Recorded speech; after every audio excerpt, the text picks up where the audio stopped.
Hey, this is Professor Game, where we interview successful practitioners of games, gamification, and game thinking who bring us the best of their experiences to get ideas, insights, and inspiration that help us in the process of getting our students to learn what we teach. And I am Rob Alvarez. I'm the founder of Professor Game and professor of gamification and games-based solutions at IE Business School, EFMD, EBS University, and many other places around the world. And if this content is for you, then please go ahead and subscribe to our email list for free at professorgame.com/subscribe. Hey, engagers, and welcome back to another episode of the Professor Game podcast. And we are with Juan Pablo today. It was very serendipitous how we got to know each other, and we'll be talking about that perhaps a little bit further on. However, Juan Pablo, we need to know, are you prepared to engage? Yes, of course. Let's do this. We have Juan Pablo Guzmán Fernández, who is the co-founder of Infinite Thread Games, which is a company dedicated to the design and development of original and innovative video games. He has over 4 years of experience in the sector, and he has worked both as a producer and a programmer. He has been a high school teacher for over 10 years, teaching subjects including physics, mathematics, and computer science. And he's developing frequently gamification projects, and he also enjoys sharing his knowledge and motivating his students to learn and create their own projects. So a lot of interesting experience to share. Juan Pablo, is there anything that we're missing that we should mention before we actually start with the questions? No, I think it was a great summary of what was my normal day. Yeah. Fantastic. And talking about normal days, Yes. What are the things that you're doing? We know you're a programmer, we're a producer, you're a co-founder. What are the kinds of things that you're doing usually? What are you taking care of nowadays? If we were you, what would we feel? Where would we be?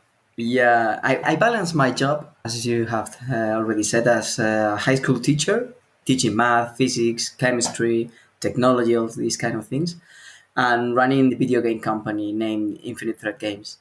So my day, my normal day includes teaching my students, trying to motivating them, working with them, and also working with my company team, giving feedback as I'm the producer. So I have to give them continuous feedback, organize the task, and make grow the projects. But also, I'm also a programmer. So sometimes I have to be programming on Unreal Engine, which is the software that we use to develop.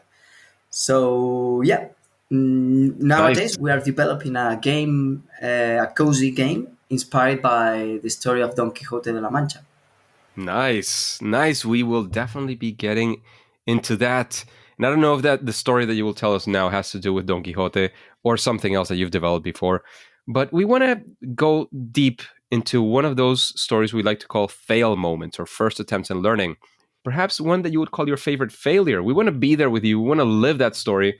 And of course, we can see if we can find any lessons so that we don't make the same mistakes. Yeah, that's a really good question. And we always think that you learn more from failure than from maybe success, you know?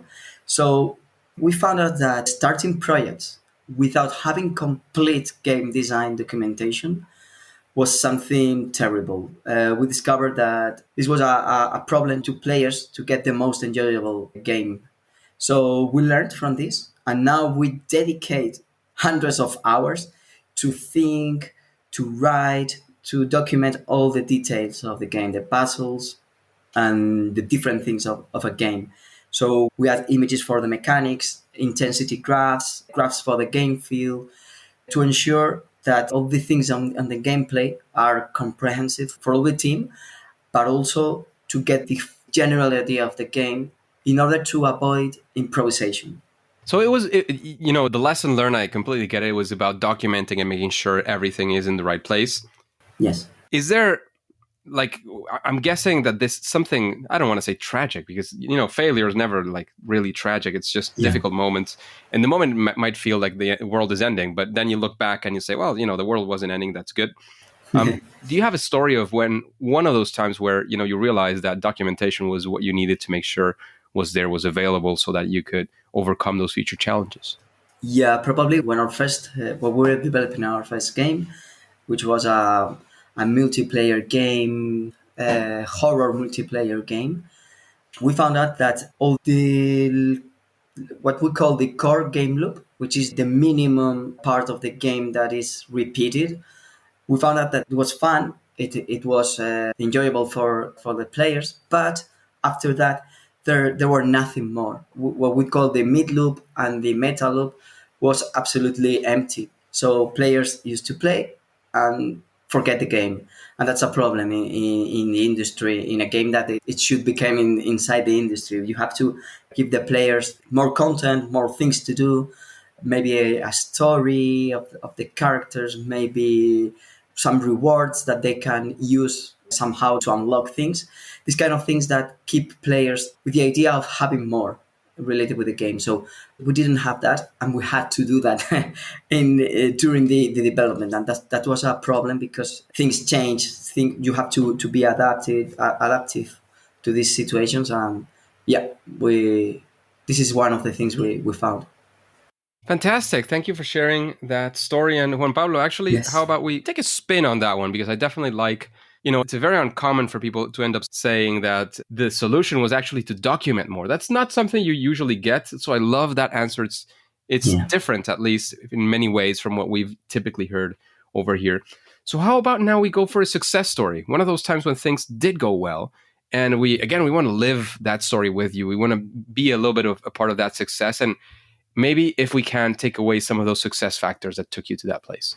Yes. Well, I think there are hundreds of success moments. No, I think one of the best moments when you go to an event or a fair and you show the game to the public, and you see people enjoying your game, having fun, laughing, picking other people to play the game, to test the game. This is amazing. For example, 2 weeks ago, we went to Toledo, a city in the center of Spain, to an event. And we were showing Hidalgo, the game inspired by Don Quixote. And there was a little girl of 9 years old. And she played the game. She was having fun. And then, minutes after playing the game, she came back to play again. Then she was trying to complete all the demo that we were showing. Then 1 hour after that, she came again to play because she was amazed with the game. The next day, because the event was two days long, next day after that, she came again to play the game with her sister. And that was very, very, very fun. And I asked her, "Oh, you used to play games?" And she told me, "Yes, I used to play games. I'm very good playing games." And I asked her, "Okay, what's your favorite game?" And she told me, "Now it's this game," saying that Hidalgo, our game, was his favorite game in that moment. So that was very, very proud for us to see these reactions. That's exactly what you tend to be looking for, right? Yes, That people absolutely. get those kinds of reactions with your creations, with your games. Definitely, definitely there. And Juan Pablo, with the experience that you've had, I know you're both teaching and you have your video game company. It seems like the perfect blend for the question that we're about to ask and for the interest that we have here with the engagers. When you're creating something new, let's say after you finish your game about Quixote, you're going to create something new and educational, perhaps. Do you follow some sort of process, series of steps? I don't know. How do you go about when you start creating a new project? Okay, it's an interesting question, I think, because with our experience, we have improved this process. Nowadays, we start analyzing the market and identifying the genres and tags that might have better commercial results for a studio of our size. You have to think that we are 12 people in the studio.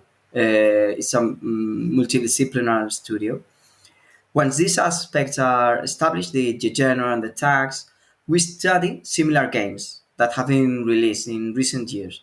And we try to analyze what aspects have been key to their success and what has gone wrong in order to learn from their failures, as we already said.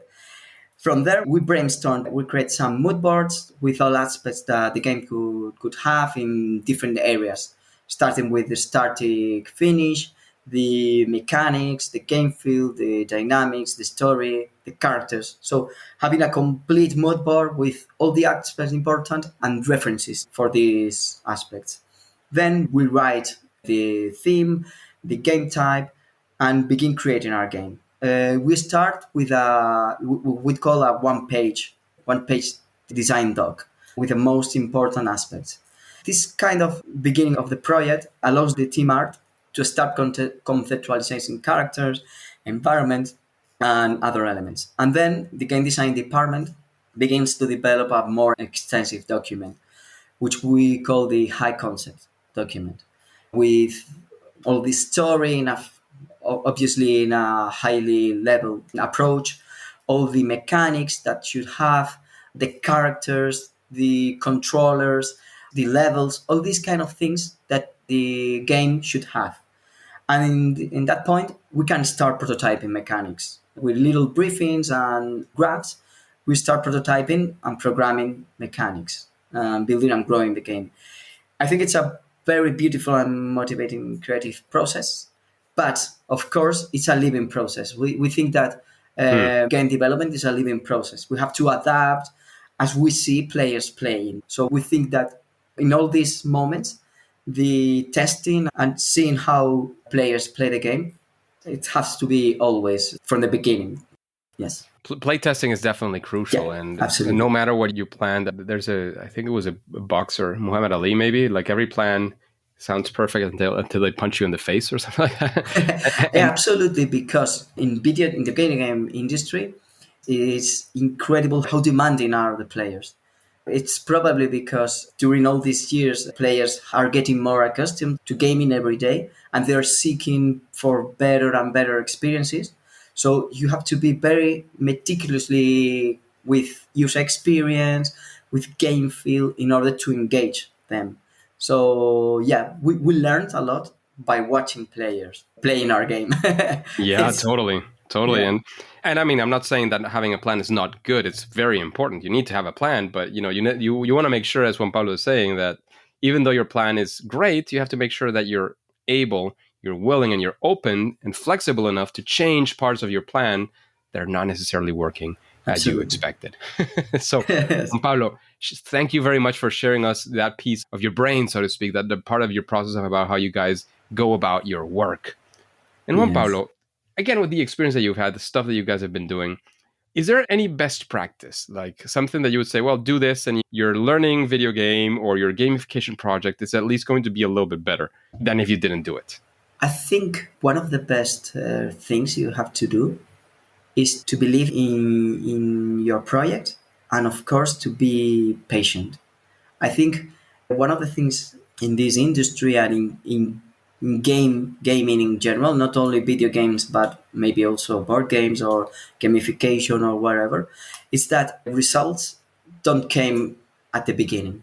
You have to be patient. You have to believe in your projects, to listen to players, and also listen to experienced people, and of course let people play your game and give you feedback. And don't be ashamed if some people tell you that you have to change things or things are not working. And of course, work very hard. I think gaming is it's a creative industry or creative task in which you have to keep working hard and be patient.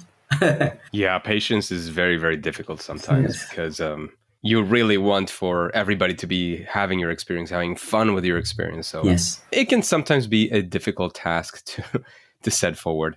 And Juan Yes. Pablo, now you've heard these questions or many of these questions. You've heard probably a couple of episodes of the podcast. Is there somebody that you would be curious listening to or answering these questions in the future? Perhaps sort of a future guest on Professor Game that you personally or professionally would be interested in hearing? I think maybe I'm not giving you a name because I think there are hundreds of great designers, but maybe a game designer who could give us some key aspects to game design. I think it would be a good guest. I would be very interested in here some game design from company from that maybe that has released 2 or 3 video games or game in general. I think the audience and myself could learn a lot from Sure, this kind sure. of people. If any of them come to your mind, it would be fantastic. Yes. Let me know. We do have a few in our extensive backlog. I can definitely recommend you a couple if you want to hear them Okay. out. Yes, please. And Juan Pablo, talking about recommendations, how about a book? Is there any book that you would recommend the audience reading? Yes. I'm reading right now a book called Up Down Up: Why Some Game Companies Succeed While Others Fail. It's a book by Kim Nordstrom, sorry, in which there are a group of interviews with important people in the game industry trying to analyze which are the ingredients a video game company have to succeed. So this is a jewel in my opinion, because there are people saying what did they do to succeed with their company, and there are some interviews saying what didn't work in their companies and make them fail eventually. So it's a very interesting approach of gaming Hmm. areas with the idea of a company, you know. Yeah, that's what I was going to ask. It sounds super interesting, and I was going to ask if it has more of the perspective, sort of the game as a business. Does that make Probably. sense? Yes, probably. Cool, cool, very interesting one for sure. Thank you for that recommendation. Yeah, sure. And in your case, Juan Pablo, after with the experience that you have, what would you say is your superpower, or at least that thing that you do better than most other people? I think work, and work. I'm a very hard worker person, and I think it's the key to success. It's my leitmotif in my life, and I think this is very important in creating game solutions. Hard work. Yes. Not everyone can say that. Sometimes people say, "Oh yeah, hard work. Yeah, anybody can do hard work." Well, not really. That's No. not really true. There are people who really are. I don't want to say afraid, because that's definitely not the word. But Yeah. they're not ready for what hard work sometimes implies. So, Mm. cheers to that. Kudos. It is necessary, and it's necessary to persevere many, Yeah, many times. Very often, that is absolutely. the case.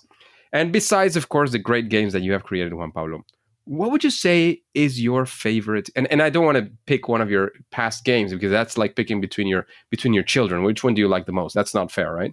So, outside of your own games, which game would you say is your favorite game? Well, I love hundreds of video games, but I have to pick one. I would say Monkey Island. I don't know if you know this game. It's a classic point and click adventure Hmm. from the 90s by Ron Gilbert and Tim Schafer. And it tells the story of a normal guy trying to become a pirate.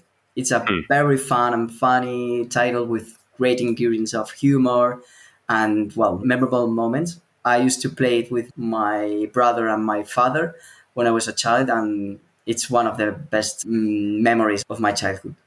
It is certainly a classic. That's Yes. undeniable. And it sort of set the scene in many different ways for what has come after what they did.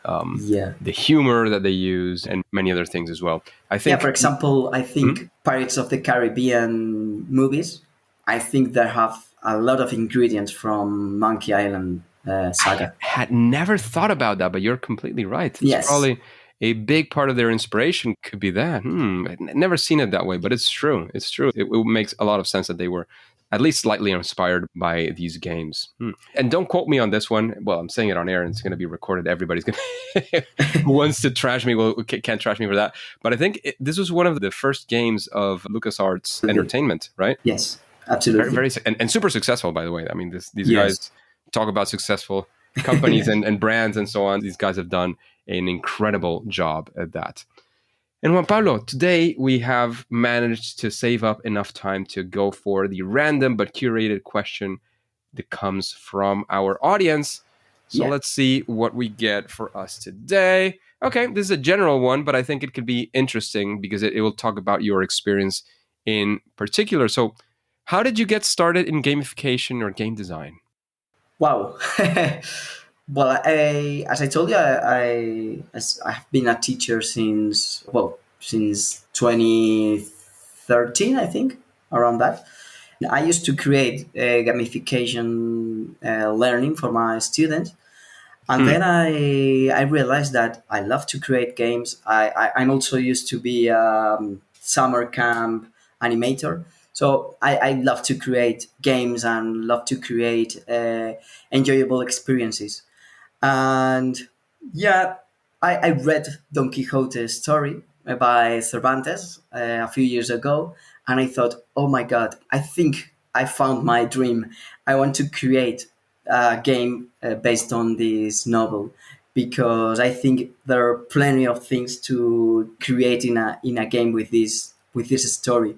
And that's why I started a master degree in video games, in order to find people to create the game we are creating right now based on Don Quixote. So that's why I started creating games with my company. Huh. Interesting. Very good. Yes. Actually relates to what you are doing right now. So it's a perfect Absolutely. circle in that Yes. sense. Thank you for sharing that, Juan Pablo. No problem. So Juan Pablo, we're almost done with the interview. I don't know if there's anything else you want to say. Like, this is a space for you to say. Of course, let us know where we can find out more about you, the work you're doing, the current game, the past games, whenever and wherever you want to lead us into right now. And of course, if you have any final words for the engagers, please go ahead for that. Yeah. Now, just say that thank you very much for this opportunity to speak with you. I think what you do is a great thing to give people ideas and related with creating games.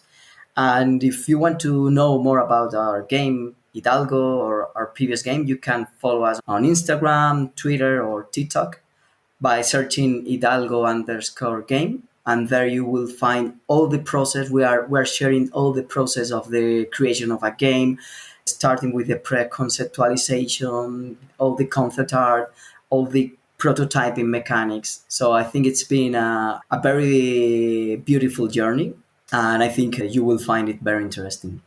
Nice. Thank you very much for sharing that, for sure. And Juan Pablo, as you know, at least for now, and the engagers know this as well, at least for now and for today, it is time to say that it's game over. Hey, engagers, thank you for listening to the Professor Game podcast, and I hope you really enjoyed this interview. And by the way, do you have any questions that you would like to ask in future interviews to future guests? If you do, please go to professorgame.com/question and ask your question or questions. You can do this several times.